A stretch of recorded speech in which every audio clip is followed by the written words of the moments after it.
नमस्कार सभी को। आई होप आप सभी ठीक होंगे और आपका एग्ज़ाम भी काफ़ी अच्छा गया होगा।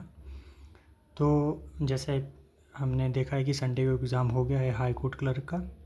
तो टू बी ऑनेस्ट इस बार जो एग्ज़ाम आया था वो काफ़ी ज़्यादा एक्सपेक्टेड था कि इस तरह का एग्ज़ाम होना चाहिए। इसी तरह के एग्ज़ाम की हम उम्मीद भी रखते हैं कि कई बार ना ऐसा होता है कि बहुत आसान पेपर आने से ना जो अच्छा कैंडिडेट होता है वो उस लेवल की एक्यूरेसी ना होने के कारण जो है वो पहले ही बाहर हो जाता है।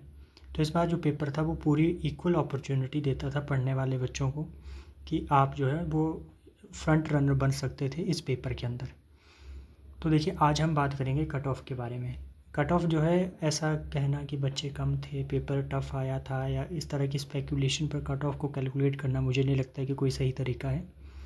सबसे पहले मैं बात करूँगा कि कट ऑफ जो है वो पीछे जो कट ऑफ गई थी 2024 में उसके कंपैरिजन में नीचे आएगी। मुझे ऐसा क्यों लगता है, मैं कुछ आपको इसके एविडेंस दिखाता हूँ, कुछ क्वेश्चन शो करूँगा मैं, जहाँ पर जो है वो आपको खुद भी महसूस होगा कि गलती आपसे भी हुई होगी। और कईयों हाँ कुछ एक एक्सेप्शन हो सकते हैं जिनके हो सकता है कि लक अच्छा हो, पेन सही ऑप्शन पे चल गया हो, तो वो बात अलग है। पर इन क्वेश्चनों में गलती होने की संभावना बहुत ज़्यादा थी। तो आइए मैं आपको वो क्वेश्चन भी दिखाता हूँ और वहाँ उन क्वेश्चन लगभग ये 20 से 25 क्वेश्चन आपको मैं दिखाऊंगा और उसमें से आप मुझे बताना कि आपने कितने करेक्ट किए हुए हैं। तो सबसे पहली बात तो ये है कि इसमें जो पहला क्वेश्चन 4th नंबर क्वेश्चन था जिसमें आपको जो चीफ जस्टिस थे उनके टेन्योर के अकॉर्डिंग जो था वो आपको पहचानना था कि ये ठीक है या नहीं है। बहुत ही टफ क्वेश्चन था। इस तरह के क्वेश्चन जो है वो हाई कोर्ट के एग्ज़ाम में इससे पहले कभी भी नहीं देखे गए। एक तरह से आज से लगभग आप 6-7 साल का पेपर उठा करके भी देखो पीछे जा करके, तब भी आपको इस तरह के क्वेश्चन देखने को नहीं मिलते हैं। तो ये कि इस तरह का सवाल आना जो है वो डिफ़िकल्टी को इंक्रीज़ करता है। फिर इसमें भी सोने पे सुहागा ये है कि ऑप्शन को देखिए, ऑप्शन कितने अच्छे से फ्रेम किए हुए हैं। ऑप्शन 1 में देखिए 1, 2, 3 और सी में जो है वो ऑप्शन 1, 2, 3, 4 और बी में और डी में भी आप देख पा रहे होंगे कि सिमिलरिटीज़ काफ़ी ज़्यादा हैं। तो यानी कि आपको प्रॉपर नॉलेज होने के बाद ही ये क्वेश्चन आपका सही हो सकता था। मेजॉरिटी ऑफ जो एस्पिरेंट थे उन्होंने बताया कि उन्होंने सी को मार्क किया हुआ है। तो इस कंडीशन में यहाँ पर गलती होने के और इस क्वेश्चन के गलत होने के चांसेस बहुत ज़्यादा थे। इसका सही आंसर था वैसे ए। एक और यहाँ पर जो लूप है जहाँ पर फंसे हुए हैं लोग, वो है ऑप्शन। देखिए हमारा जनरल सा एक हम हिवेचुअल हो चुके हैं क्या, लेफ़्ट हैंड पे ए, राइट हैंड पे बी, फिर लेफ़्ट साइड पे सी और फिर राइट हैंड पे डी। इस बार उल्टा है। इसमें इस पेपर में ऑप्शन कैसे बने हुए हैं, लेफ़्ट साइड पे ही ए फिर लेफ़्ट साइड पे ही बी। तो मतलब कि प्रॉब्लम ये है कि काफ़ी लोग ये बोल रहे हैं कि हम लोगों को तो रियलाइज़ ही ये तब जा कर के हुआ जब हमने 20 क्वेश्चन अटेम्प्ट कर दिए कि यहाँ पर ऑप्शन जो है वो कुछ अलग तरीके से हैं। यानी कि जिस तरीके से हम जनरली एग्ज़ाम देते थे दूसरे, वहाँ पर जिस तरह से ऑप्शन होते थे वहाँ इस पेपर में वैसे ऑप्शन नहीं है। यानी कि ऑप्शन जो ए बी सी डी है वो भी अलग तरीके से है। तो यहाँ पर भी गलतियाँ लोगों से हुई है। नेक्स्ट क्वेश्चन आप देखेंगे, ये क्वेश्चन नंबर 7, ये भी डिफ़िकल्ट साइड का क्वेश्चन है। यहाँ पर भी आपको प्रॉपर नॉलेज होना चाहिए था, तभी आप इस क्वेश्चन को करेक्ट कर पाते। अगर आपको देखिए इतना पता भी होगा कि अरुणाचल प्रदेश जो है वो सबसे लास्ट में बना है 1987 में, तब भी आप इस क्वेश्चन को ठीक नहीं कर पाते, क्योंकि डी और ए ऑप्शन जहाँ पर जो 2-2 लास्ट में रखा है वहाँ पर 3-3 फर्स्ट नंबर पर रखा हुआ है। तो यानी कि आपको जो है वो 1 और 4 में से पता होना चाहिए कि कौन सा पहले बना हुआ है। तो ये क्वेश्चन भी टफ साइड पे था और इसका नॉलेज होना और इसमें गलती होने के चांसेस बहुत ज़्यादा थे। इसका सही आंसर था आपका डी। आप बताइए कि आपने ये सही किया है या गलत। नेक्स्ट सवाल ये देखिए, अगेन बहुत अच्छा लेवल का क्वेश्चन है ये, और इसमें भी ये टफ कैटेगरी का क्वेश्चन है और इसके भी गलत होने की पूरी चांसेस है, क्योंकि इसमें 2 इंसिडेंट जो हैं वो 1942 के ही है। तो इसमें भी गलती होने की पूरी संभावना रहती है। इसमें देखिए पहले तो आपको क्रिप्स मिशन और बेबल प्लान के बारे में ये 1942 के हैं, फिर कैबिनेट मिशन 1946 और शिमला कॉन्फ्रेंस 1945। तो काफ़ी क्लोज ऑप्शन है और काफ़ी केयरफुली अगर किसी को अच्छा नॉलेज है तभी अटैम्प्ट कर पाएगा। नेक्स्ट क्वेश्चन देखिए, ये कार्ल्सबर्ग रिज, इसके बारे में भी बहुत कम लोगों को आइडिया होगा। वैसे तो कई लोगों ने, मेजॉरिटी ऑफ जो स्टूडेंट्स हैं वो यही बोल रहे हैं कि हमने नॉर्थ पैसिफिक करके आए हुए हैं, पर इसका जो सही आंसर है एक्चुअल वो है आपका इंडियन ओशन। जो ये आपका जो सोमालियन बेसिन है उसको कनेक्ट करता है। तो ये एक ऐसा क्वेश्चन है जहाँ पर जो ऐसा लूप है जहाँ पर आप फंस सकते थे और कई लोग फंसे हैं। 11th क्वेश्चन है, इसमें अगेन टफ क्वेश्चन है कि capital city of which of the following state is located the least earthquake hazard sensitivity zone. सभी लोग जो भी मुझसे मतलब बात हुई है जिन लोगों से भी, वो बता रहे हैं कि महाराष्ट्र किया हुआ है, पर इसका तो सही आंसर है आपका छत्तीसगढ़। तो ये भी एक अच्छे लेवल का क्वेश्चन है जिसकी अच्छी नॉलेज होगी, और जिसने अभी जो रिवाइज़ हुआ है अर्थक्वेक की जो कैटेगरियाँ रिवाइज़ हुई है, अगर अच्छे से पढ़ा होगा तभी ये कर पाया होगा। बहुत ही अच्छा लेवल का क्वेश्चन, और मतलब एनसीईआरटी से लाइन बाय लाइन पिक किया हुआ है। इस क्वेश्चन को बहुत ही मतलब एक अच्छे लेवल का कैंडिडेट होगा तभी यहाँ इस क्वेश्चन को पकड़ सकता था। सिर्फ एक टर्म घूमी है, ओल्ड अरेबियन, इसमें अरेबियन की जगह पर्शियन था, बाकी ये पूरा का पूरा क्वेश्चन ठीक है। तो सभी मतलब सब लोग जो है इसमें डी करके आ रहे हैं, जबकि इसका सही आंसर है ऑप्शन सी। तो एक ये बहुत अच्छा सवाल था आपका जिसमें गलती होने के चांसेस पूरे थे। ये देखिए, ये क्वेश्चन भी काफ़ी अच्छे लेवल का है और इसमें भी गलती होने की संभावना थी।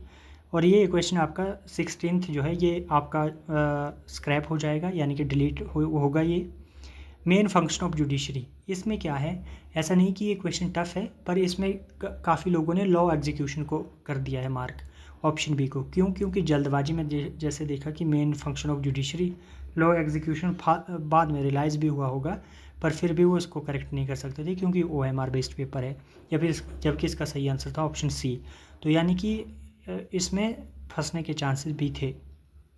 एक बहुत अच्छा क्वेश्चन है कि इनक्रेडिबल इंडिया कैंपेन कब शुरू हुआ था। इसमें अगर आपको नॉलेज है तो ठीक है, नहीं तो अगर तुक्का लग गया तो तब तो बहुत अच्छी बात है।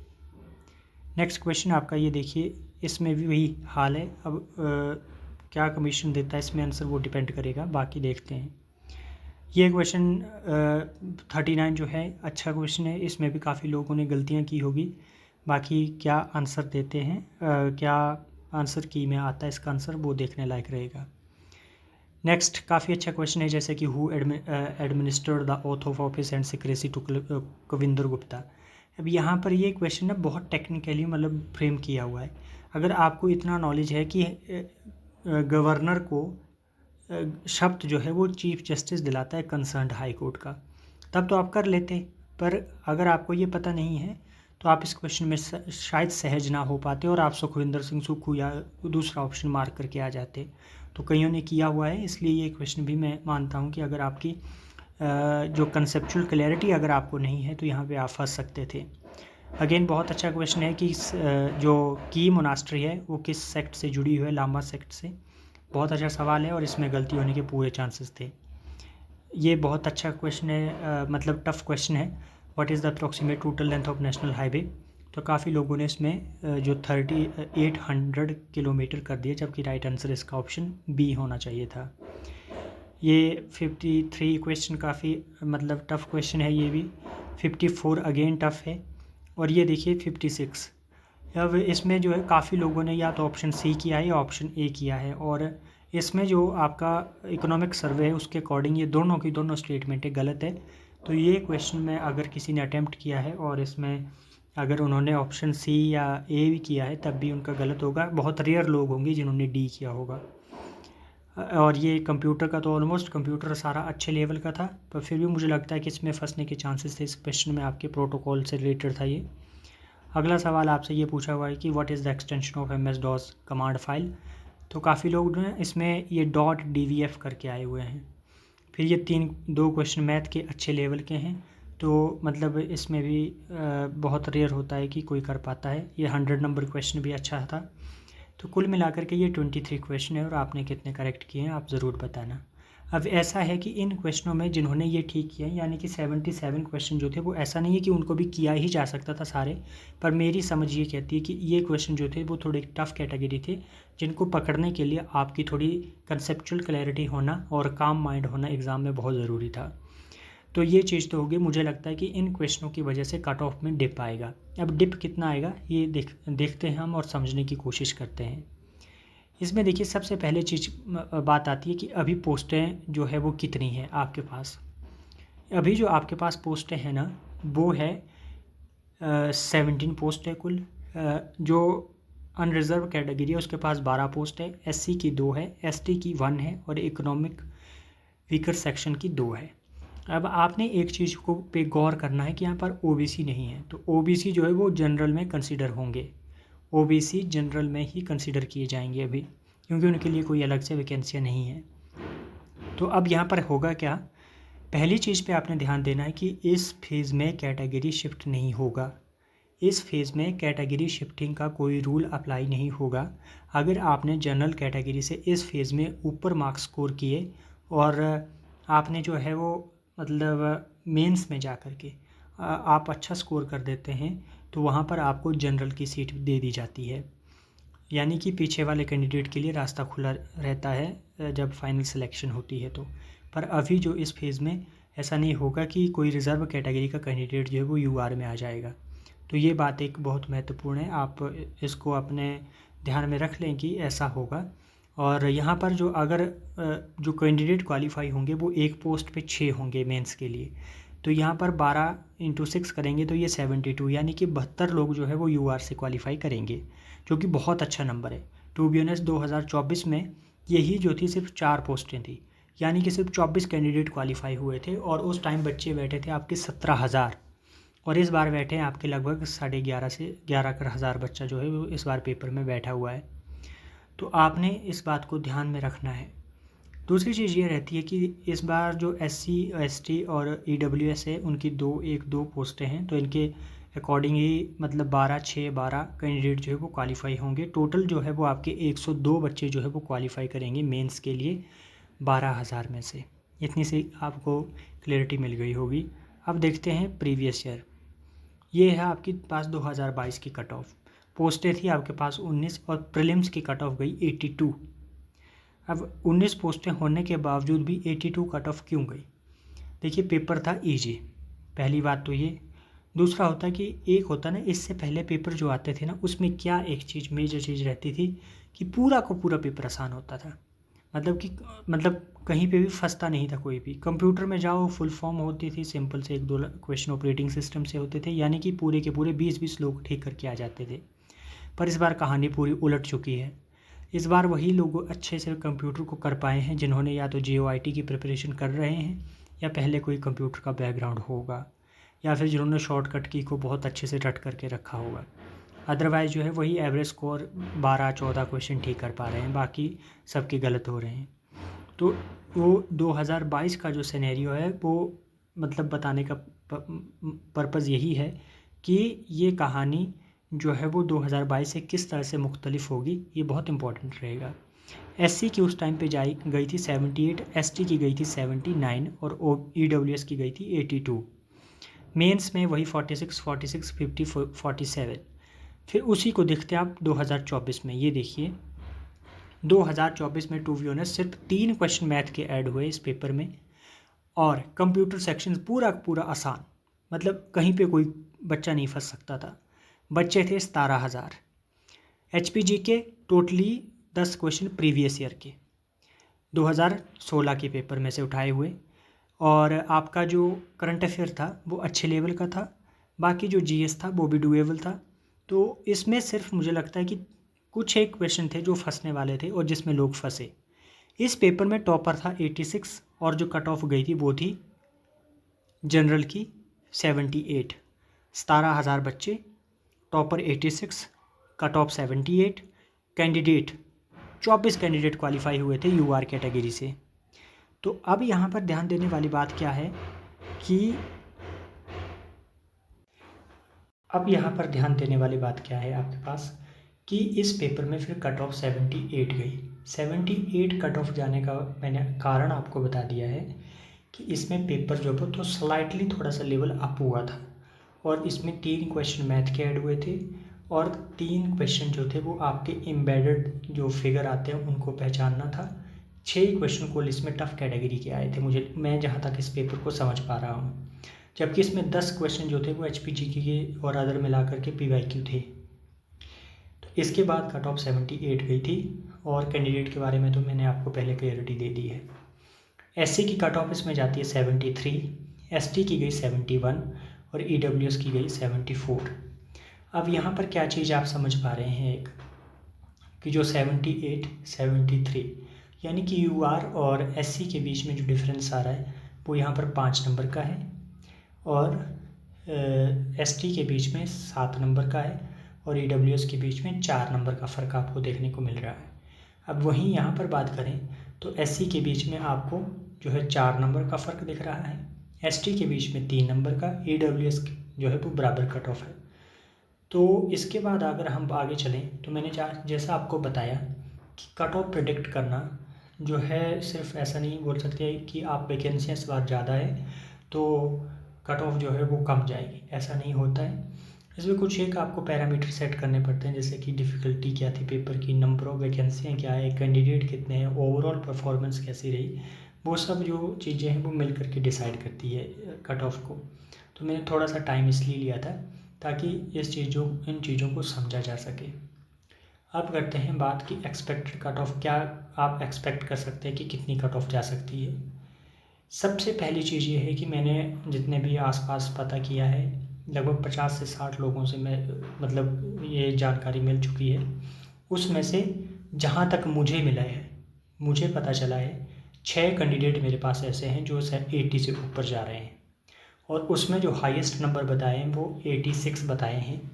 बाकी एक के 85 हैं, एक के 82 है, पर वो कैटेगरी भी अलग अलग है उनकी, ये बात मैं आपको फिर से रिपीट कर दूँ। तो ये बात आपने ध्यान में रखना है। लगभग 50 से 60 लोगों से मतलब रब्ता हुआ है मेरा, उसमें से 6 लोग जो है वो 80 से ऊपर है अभी। तो क्या आप क्या एक्सपेक्ट करें कि कितनी कट ऑफ जो है वो डिप आएगा उसमें। मैं आपको पहले चीज़ क्लियर कर देता हूँ कि ये कट ऑफ जो है वो मैंने आपको कारण भी बता दिए कि किस वजह से मुझे लग रहा है कि ये कट ऑफ नीचे जाएगी। दूसरी चीज़ ये है कि इस पेपर के अंदर और पीछे के पेपर के अंदर ज़मीन आसमान का फ़र्क है, बहुत अंतर है। पहले जो एग्ज़ाम होते थे उसमें क्वेश्चन का कुछ अलग लेवल होता था, यहाँ पर काफ़ी अच्छे क्वेश्चन हैं। ऐसा नहीं अब में जो 77 क्वेश्चन रह गए उनको हर कोई कर सकता है, नहीं, उसमें भी आपको अच्छी नॉलेज होना बहुत ज़रूरी है।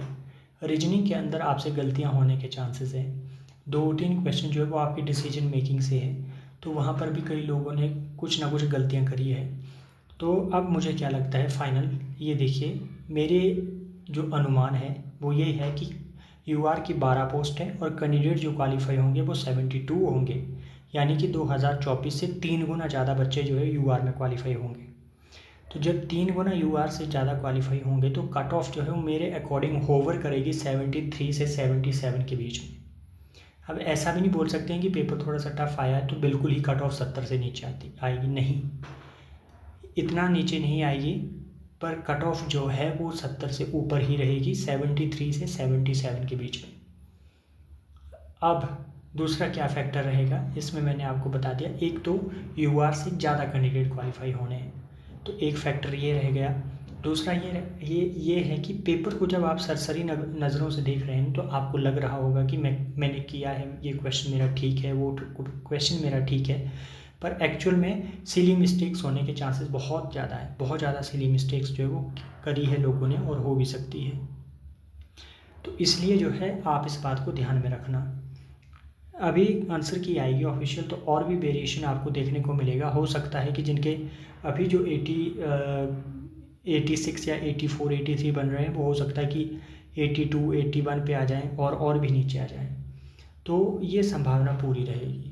पर आपने जो है वो ये मान के चलना है कि एससी की 2 पोस्टें हैं तो मुझे लगता है कि 71 से 75 के बीच में, एसटी की 1 पोस्ट है तो 70 से 74 के बीच में, और ईडब्ल्यूएस जो है वो हो सकता है कि 2-3 नंबर का, 1-2 नंबर का ही फ़र्क आपको देखने को मिले जनरल कैटेगरी के इक्विवेलेंट ही।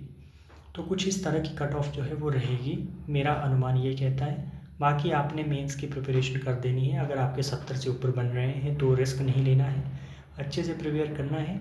आगे अभी जो आप स्टडी करेंगे वो ऐसा नहीं है कि वेस्ट जाएगा। अभी मैं आपको फिर से जेंटल रिमाइंडर दे रहा हूँ कि अक्टूबर या नवंबर में फिर से एडवर्टीज़मेंट आएगी आपकी हाई कोर्ट क्लर्क की, तो ये बहुत ज़रूरी होगा।